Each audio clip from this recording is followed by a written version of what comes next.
Saúdos, amados, com a paz do Senhor. Amém. É uma satisfação estar nessa noite, incumbido de estar compartilhando com os amados algo da parte de Deus.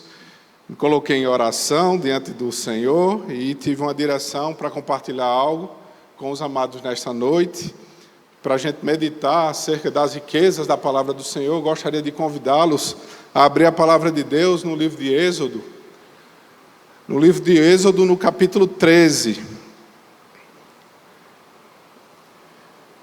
Segundo o livro da Bíblia. Capítulo 13, vai lá para o finalzinho. Nós iremos ler a partir do verso 21 até o capítulo 14, verso 14. 13, Êxodo, capítulo 13, a partir do versículo 21. Os amados encontraram? Amém. Diz assim a palavra do Senhor. O Senhor ia adiante deles, durante o dia, numa coluna de nuvem, para os guiar pelo caminho. Durante a noite, numa coluna de fogo, para os alumiar, a fim de que caminhassem de dia e de noite. Nunca se apartou do povo a coluna de nuvem durante o dia, nem a coluna de fogo durante a noite. 14:1. Disse o Senhor a Moisés: fala aos filhos de Israel que retrocedam e se acampem defronte de Pi-Hairote, entre Migdol e o mar, diante de Baal-Zefon. Em frente dele vos acampareis junto ao mar. Então Faraó dirá dos filhos de Israel: estão desorientados na terra, o deserto os encerrou. Endurecerei o coração de Faraó para que os persiga, e serei glorificado em Faraó e em todo o seu exército, e saberão os egípcios que eu sou o Senhor. Eles assim o fizeram. Sendo, pois, anunciado ao rei do Egito que o povo fugia, mudou-se o coração de Faraó e dos seus oficiais contra o povo, e disseram: que é isso que fizemos, permitindo que Israel nos deixasse de servir? E aprontou Faraó a seu carro e tomou consigo o seu povo, e tomou também 600 carros escolhidos e todos os carros do Egito como capitães sobre todos eles. Porque o Senhor endureceu o coração de Faraó, rei do Egito, para que perseguisse os filhos de Israel. Porém, os filhos de Israel saíram afoitamente. Perseguiram-nos os egípcios, todos os cavalos e carros de Faraó, e os seus cavalarianos, e o seu exército, e os alcançaram, acampados junto ao mar, perto de Pi-Hairote, defronte de Baal-Zefon. E chegando Faraó, os filhos de Israel levantaram os olhos, e eis que os egípcios vinham atrás deles, e temeram muito. Então os filhos de Israel clamaram ao Senhor.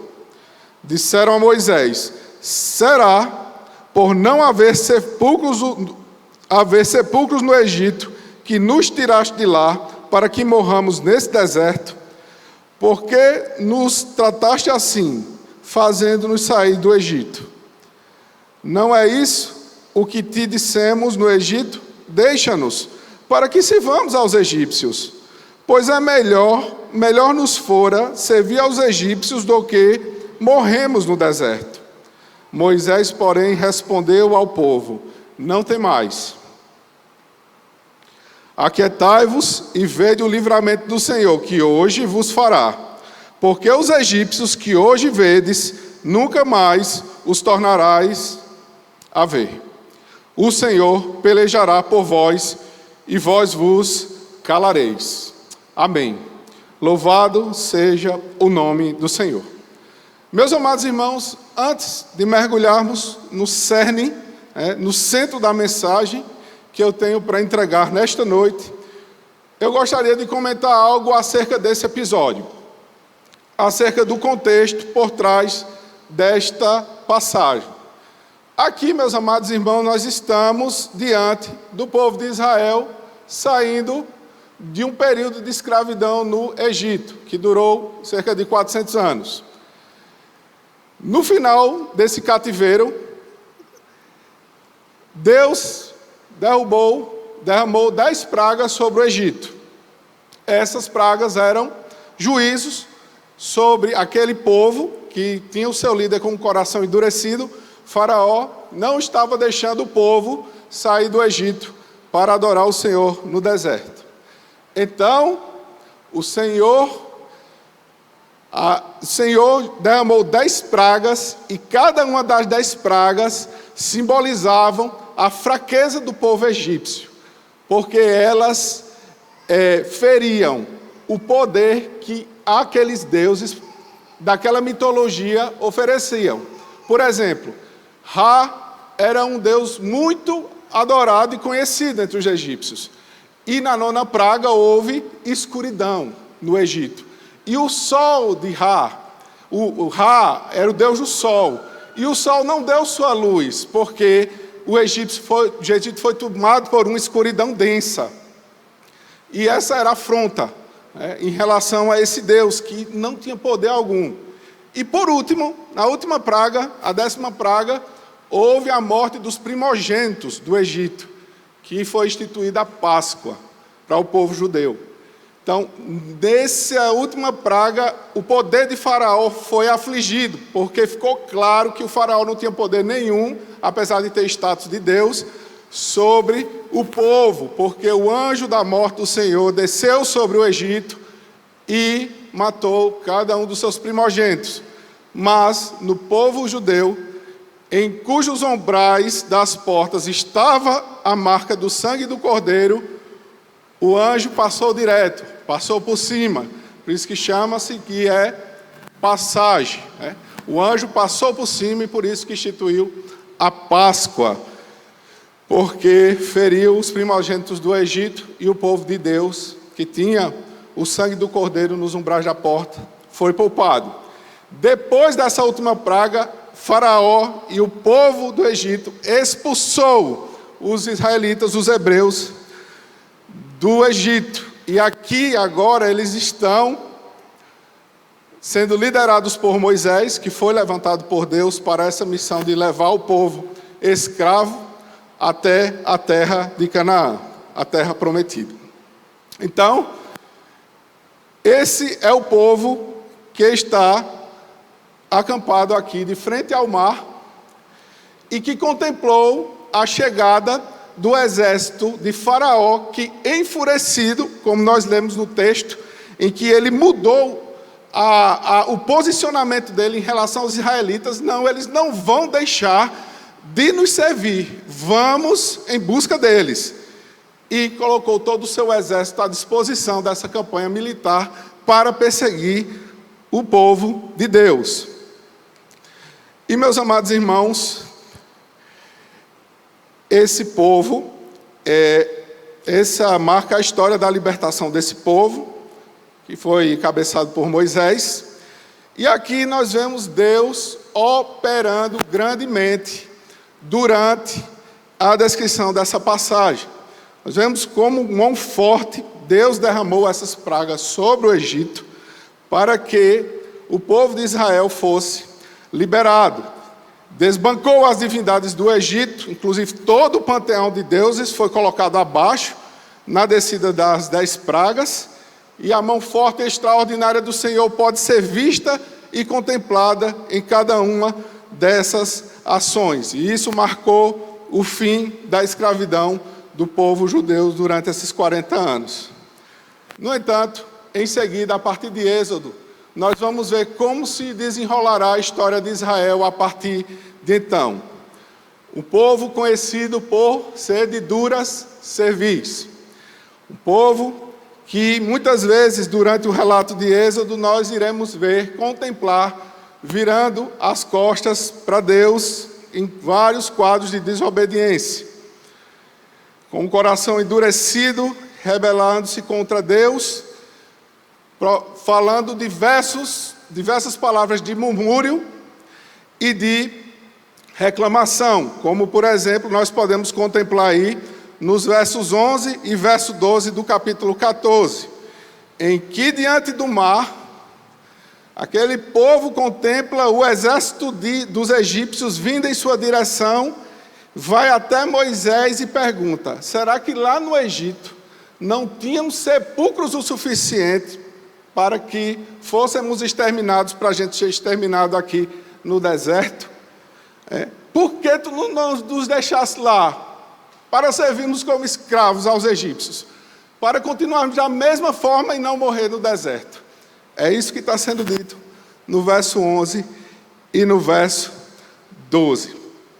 E aqui, ao invés do povo de Deus contemplar a grandiosidade dos feitos do Senhor, que estavam acontecendo de formas sucessivas, na vista daquele povo, eles se entregam à reclamação e ao murmúrio, não se colocando mais à disposição da direção do Senhor, procurando terceirizar a culpa e colocar a culpa em Moisés, porque tornou ele culpado por movimentar todo aquele povo e todo aquele cenário e conversar com o faraó para que o povo fosse tirado cativo.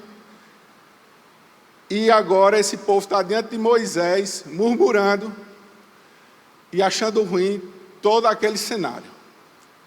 Eu gostaria de chamar a atenção dos amados irmãos para um detalhe importante acerca desse texto. Muitas vezes, com a leitura rápida, a gente passa desapercebido, mas aqui tem algo interessante que a gente muitas vezes não para meditar sobre isso. Nesse momento aqui,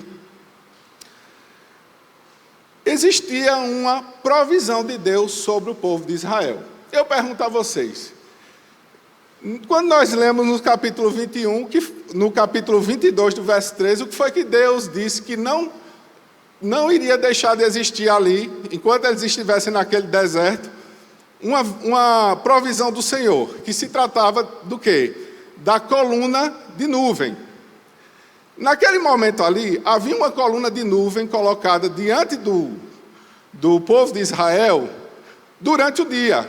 E à noite, essa coluna se transformava numa coluna de fogo. Ou seja, esse povo aqui, meus amados irmãos, estava reclamando, murmurando ao Senhor, com uma visão clara do poder de Deus sendo manifestado naquela hora. Porque eles conseguiam, eles estavam contemplando a coluna de nuvem. E ao mesmo tempo ele disse: por que tu não nos deixaste no Egito, Moisés? Deus estava com aquele povo, havia uma provisão do Senhor estabelecida naquele momento. E ainda assim, contemplando a provisão do Senhor, esse povo murmurou. Esse povo foi atrás de Moisés para dizer essas coisas tristes. E assim, meus amados irmãos, quando nós presenciamos um grande feito do Senhor, e depois de um tempo, devido ao movimento do dia, ao corre-corre dos dias, e aquele grande feito vai caindo no esquecimento, é até compreensível que o servo se esqueça de como o Senhor foi benevolente. E acabe também tendo um momento de murmúrio e de reclamação. Porque não lembra mais dos grandes feitos ou deixou esquecido por um tempo. Mas a questão aqui é que eles estavam contemplando o sinal visível do Senhor representado naquela coluna de nuvem. E mesmo diante da provisão do Senhor, eles estavam reclamando e murmurando contra Moisés. Isso é forte. Isso nos traz a refletir, meus amados irmãos, sobre, muitas vezes, apresentarmos um coração tendendo à incredulidade. Porque, na realidade, o que está acontecendo aqui com esse povo é ele se entregando a um coração incrédulo, onde os grandes feitos do Senhor estão acontecendo à sua volta, mas para eles isso é o mesmo que nada. Se qualquer situação de perigo se levanta, isso já é suficiente para jogar todo o projeto de Deus fora e desejar voltar para a escravidão do Egito, que nesse momento aqui nós podemos imaginar que seriam voltar ao velho homem, às velhas práticas, às coisas que outrora desejávamos do mundo, as coisas antigas que nos escravizavam ao pecado, né? Ao fazer essa ponte. E aqui, meus amados irmãos, esse povo estava demonstrando esse comportamento. A reflexão de hoje é para pensarmos e refletirmos como anda a nossa vida diante das incertezas desse mundo. Temos corrido diretamente a expressar um coração incrédulo, ou nós temos corrido aos braços do nosso Deus, que é maravilhoso, que estendeu grande salvação sobre cada um de nós, que tem agido com mão forte nas nossas vidas, nos sustentando nos momentos mais difíceis dela. Como estamos lidando com as incertezas? Que esse texto nos ajude a refletir sobre isso nesta noite, meus amados irmãos, porque nós servimos a um Deus poderoso, grandioso, exaltado, adorado, e que para Ele não há nada fora do controle de suas mãos. Tudo está debaixo do controle dEle. Ele foi aquele mesmo que nos trouxe promessas maravilhosas na sua palavra, dizendo para cada um de nós que precisamos saber que todas as coisas, todas elas, cooperam para o bem daqueles que amam a Deus, daqueles que estão seguindo, que são chamados segundo os seus propósitos. Romanos 8, 28. E, meus amados, precisamos fazer a reflexão sobre a tamanha graça que Ele tem derramado sobre as nossas vidas. Que Ele derramou, tem derramado e ainda fará no futuro, quando estivermos na glória. E essa é a reflexão que passo colocando esse texto na nossa frente. Um povo que contemplava o milagre do Senhor acontecendo, mas mesmo assim teve um coração inclinado para a murmuração. Mais à frente no texto, nós não lemos, mas logo em seguida nós vamos ver um grande feito de Deus, colocando abaixo toda a incredulidade que esse povo estava apresentando. Se nós continuarmos a ler aí a partir do 14, nós iremos ver o seguinte, meus amados irmãos. Disse o Senhor a Moisés: por que clamas a mim? Diz aos filhos de Israel que marchem, e tu levanta o bordão, estende a mão sobre o mar e divide, para que os filhos de Israel passem pelo meio do mar. E aqui Deus está cumprindo categoricamente o que Moisés declarou àquele povo que murmurou contra ele. Está vendo esse exército de Faraó que se levanta contra nós, que vem em nossa direção? Contemple, porque logo mais nenhum deles estará de pé. O inimigo não estará de pé diante da providência do Senhor sobre as nossas vidas. Então, pulando para o verso 19, nós iremos ler o seguinte, meus amados irmãos. Então, o anjo de Deus, que ia adiante do exército de Israel, se retirou e passou para a parte de trás dele. Também a coluna de nuvem se retirou de diante deles e se pôs atrás deles. E ia entre o campo dos egípcios e o campo de Israel, e a nuvem era escuridade para o povo, o exército egípcio, e para estes, o povo de Deus, esclarecia a noite, de maneira que em toda noite, este e aqueles não puderam aproximar-se. Ou seja, o Deus da provisão, o Deus desse povo, apesar do seu momento de incredulidade, não desistiu do povo. Disse a ele: Eu controlo todas as coisas. Se for necessário que o exército de Faraó pare, haverá uma coluna de fogo sustentada entre o exército e o povo de Deus. Se for necessário que o mar vermelho se abra, haverá a abertura do mar vermelho para que o povo de Deus passe pelo mar vermelho. E diante desses grandes feitos, não houve mais sombra de dúvidas de que o grande Deus, o Deus de Israel, estava com eles, estava com Moisés. E quando o povo passa pelo mar vermelho, a coluna de fogo é liberada, o exército, acredito, do exército de Faraó, nem contemplou o grande feito de Deus de separar as águas, foi pelo meio do mar para alcançar o povo de Israel, e o mar se fechou e pôs fim ali a todo o exército de Israel.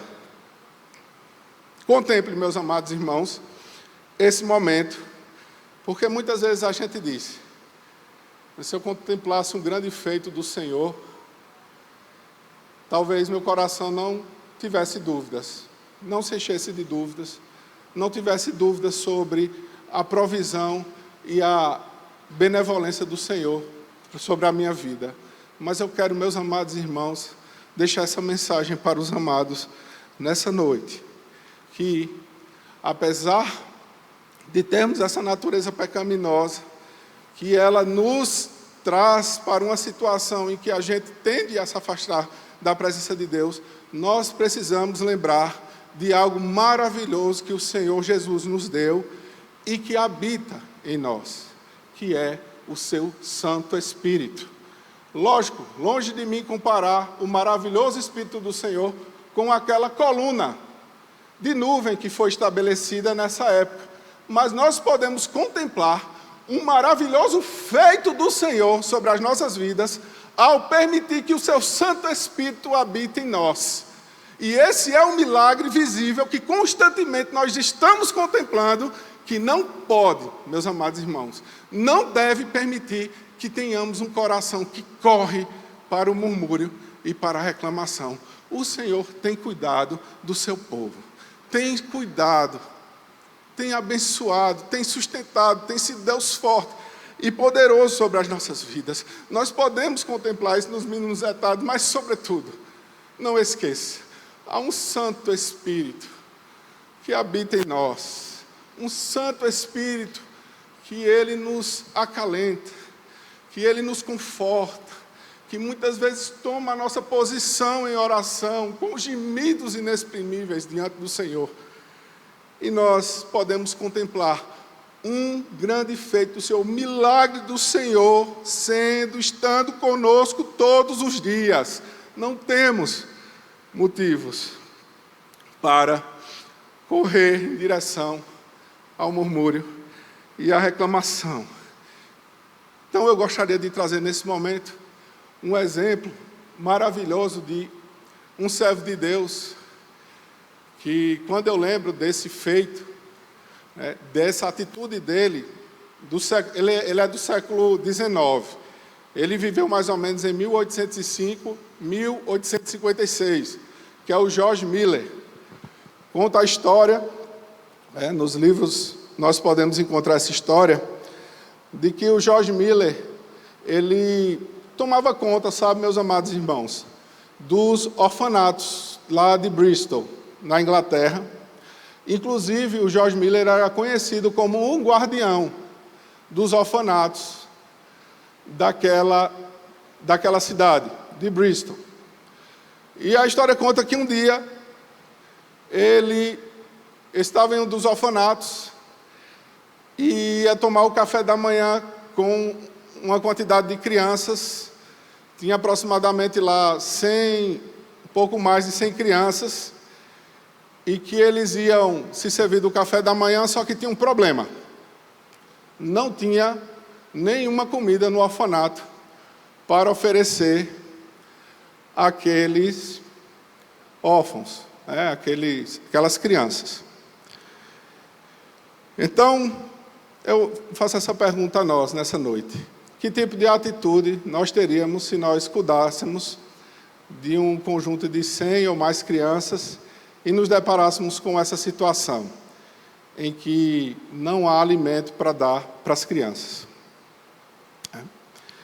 E a história conta que a reação dele foi bem diferente dessa daqui, que nós acabamos de ler. A história diz que ele se reuniu com as crianças na mesa da refeição, colocou todas sentadas, sentou na mesa, curvou a cabeça e começou a orar ao Senhor com uma oração de gratidão. Grato por todas as coisas, por ter aquele privilégio de estar cuidando das crianças.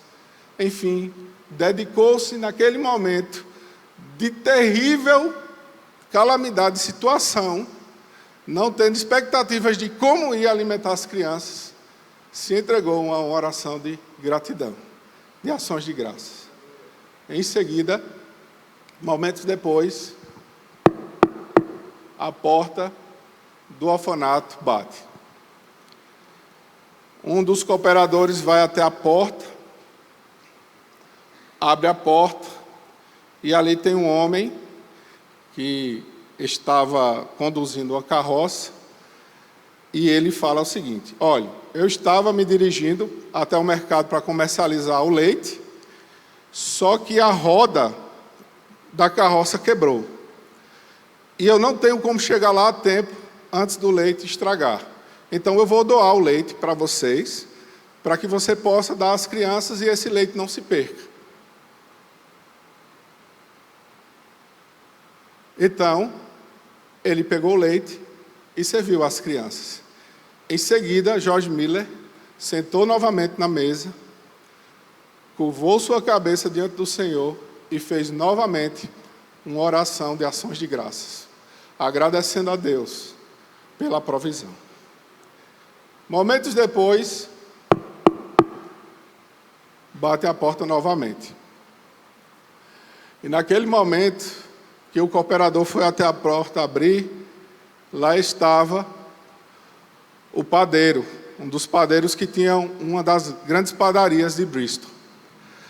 E ele disse: olha, o pão, quando estava assando, ele passou um pouquinho do ponto. Mas esse pouquinho que passou do assado do pão, ele não é suficiente. Meus clientes não aceitam esse tipo de passada do ponto. É uma clientela exigente. Então eu estou pegando esse pão e entregando aqui ao orfanato para que vocês possam, para que seja uma oferta, uma doação para abençoar as crianças do orfanato. Então ali, George Miller serve, junto com seus cooperadores, todas as crianças, com pães e leites, porque ele se colocou numa situação, num momento de gratidão diante do Senhor, ao invés de correr desesperadamente para o murmúrio e para o questionamento das dúvidas. E, meus amados irmãos, é um exemplo que fala tanto para nós nessa noite, porque nós temos tanto da parte do Senhor, nós recebemos tanto, nós somos agraciados com tanta misericórdia e tanta graça da parte do Senhor, que nós não podemos nos dar o direito de correr desesperadamente e ter um coração que murmura, que reclama, que é duvidoso diante de um Deus tão grande ao qual nós servimos. Quantos não queriam, quando a gente contempla, estão lá fora, vivendo as vidas mais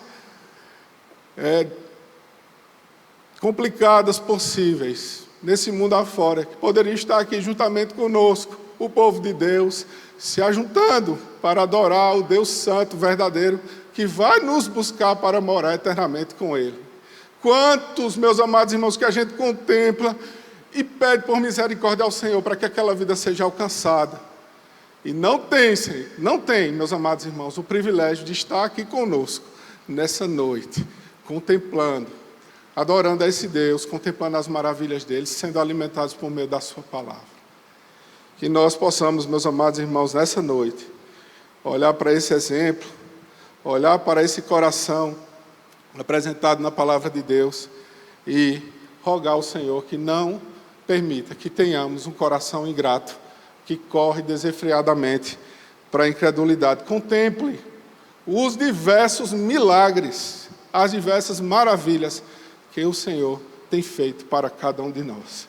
E nós não teremos condições de contar o número de bênçãos que esse Deus já nos deu por meio da sua mão forte e poderosa sobre as nossas vidas. Quero lhes dizer ainda, meus amados irmãos, nessa noite, encerrando aqui as minhas palavras, que nós servimos a um Deus que pode todas as coisas. Amém, meus amados irmãos. Era isso que eu tinha para compartilhar. Devolvo a palavra ao presbítero Esdras, que possamos meditar nessa palavra nesta noite, meus amados irmãos.